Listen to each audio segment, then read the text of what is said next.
গ্রাম হলেও শহরের সকল সুযোগ সুবিধা বিদ্যমান সিলেট সদর উপজেলার কান্দিগাঁও ইউনিয়নের নলকট গ্রামে। গ্যাস আছে, বিদ্যুৎ আছে, আছে অনেকগুলো শিক্ষা প্রতিষ্ঠান, মসজিদ ও মাজার। বাংলাদেশের অন্যতম দৃষ্টিনন্দন ও আধুনিক কারাগারের অবস্থানও এই গ্রামের একাংশ জুড়ে। পুরো গ্রামটি যেন চিরসবুজ শান্তির নীড়। এর পূর্ব দিকে চলে গেছে সিলেট বাদাঘাট সড়ক। নানা ধরনের যানবাহনের শব্দে এদিকটা রাত দিন রীতিমতো কোলাহলমুখর।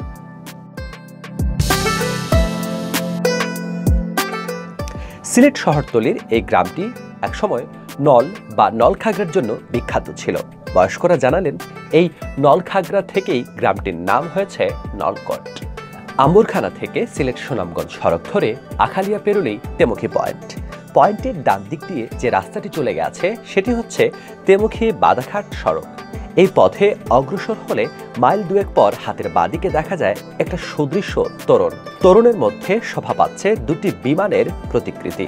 তোরণের উপর বিমান নির্মাণের সঠিক ইতিহাস বা কারণ সম্পর্কে কেউ কিছু জানাতে না পারলেও এই বিমানের প্রতিকৃতি দুটি সহজে চিনিয়ে দেয় নলকট গ্রামকে। অপরিচিতদের নলকট চেনাতে যে কেউ বলে দেন বিমানওয়ালা গেট দিয়ে প্রবেশ করলেই নলকট গ্রাম। গ্রামটির নাম নলকট কেন, এমন প্রশ্নের জবাবে গ্রামের বয়স্করা জানালেন একটা সময় নাকি এই পুরো গ্রাম জুড়ে ছিল নলখাগড়ার বাগান। গ্রামে লোকজন ছিলেন কম, সেই নলখাগড়ার নলের সাথে কট শব্দটি যুক্ত হয়ে গ্রাম পরিচিতি পেয়েছে নলকট হিসেবে। নলকট গ্রাম নামকরণের পেছনে আর কোনো ইতিহাস থাকলে সেটা জানতে পারেনি বাংলা ফিউ। গ্রামের কারো কাছে থেকেও মিলেনি ভিন্ন তথ্য। নলকট আমরা গ্রাম হইল নাম যে নল আছে হাল, যা নল আমরা খাটিয়ে গরু বেড়া দিতাম আর হইতো আমরা কুইয়ারের গাছ উল্টা ডোকনা করতো, আমরা উল্টা ডোকনা করছি কুইয়ারের গাছ করিয়া। কুইয়ার গাছ হয় এটা নলু করে বেড়া দিতাম। নলকট গ্রামের নাম নলর এটা খাল আছে, গ্রাম হলেও নলকটে রয়েছে শহরের যাবতীয় সুযোগ সুবিধা। ঘরে ঘরে আছে বিদ্যুৎ ও গ্যাস। গ্রামের ভেতর রয়েছে বেশ কয়েকটি শিক্ষা প্রতিষ্ঠান। এর মধ্যে উল্লেখযোগ্য Badaghat model school and college.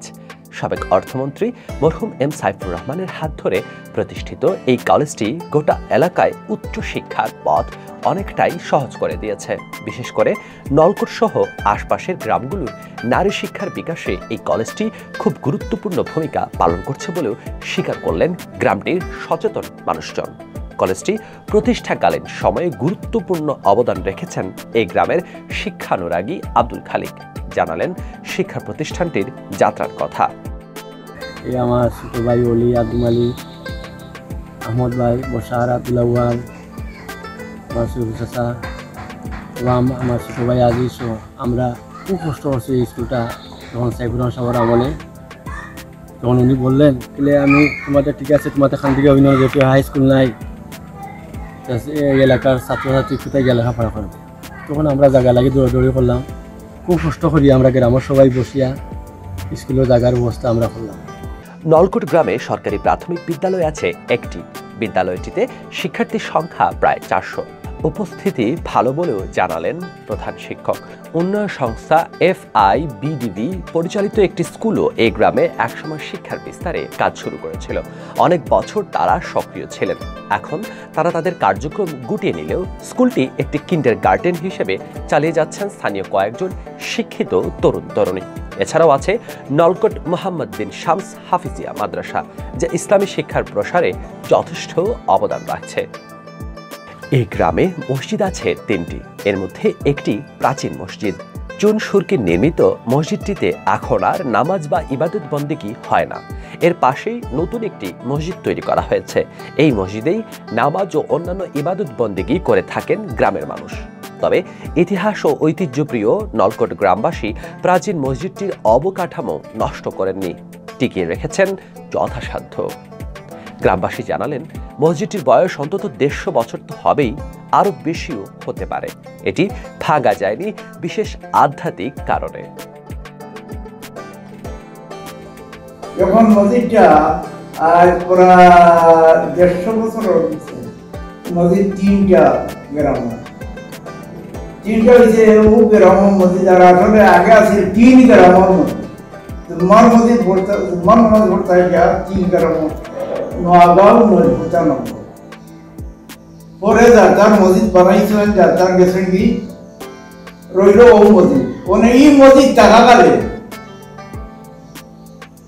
গেলাগি আমার গ্রাম তাকিয়া ও মসজিদ চাড়িয়া গ্রামের দক্ষিণ পাশে একটা মসজিদ দিছে তারা দেওয়ার পরে আমরা তো চললাম ওখান দেখা যায় আমরা যে পুরান মসজিদ এই মসজিদ পানি ছোঁয়ায় মুসল্লিরা নামাজ পড়তে পারে না আমরা বিদেশে যারা আছে এরাও বলছি গ্রামের মানুষ সকলু শান্তি না অশান্তির মানুষ তো যেমন জানার উপরে মসজিদ করিয়া আর ও টাকা পয়সা উঠাইয়া আমরা নতুন মসজিদ তৈরি করছি।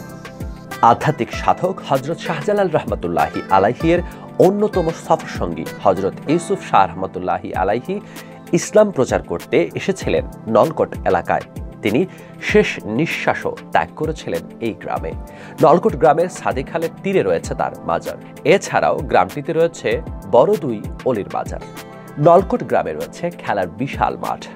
ফুটবল ও ক্রিকেটে রয়েছে গ্রামের বেশ সুনাম। আশপাশ এলাকার বিভিন্ন টুর্নামেন্টে অংশ নেন এই গ্রামের শিশু কিশোর তরুণরা। নিজেদের ঝুলিতে রয়েছে বেশ কিছু সাফল্য। আমরা খুব কষ্ট মারা কিন্তু মাঠ এখন বালা না রাখি মাঠে খেলা যায় না বলে বা টোকাতে যে বলে তাই আমরা খেলার জন্য একটু অসুবিধা হয়।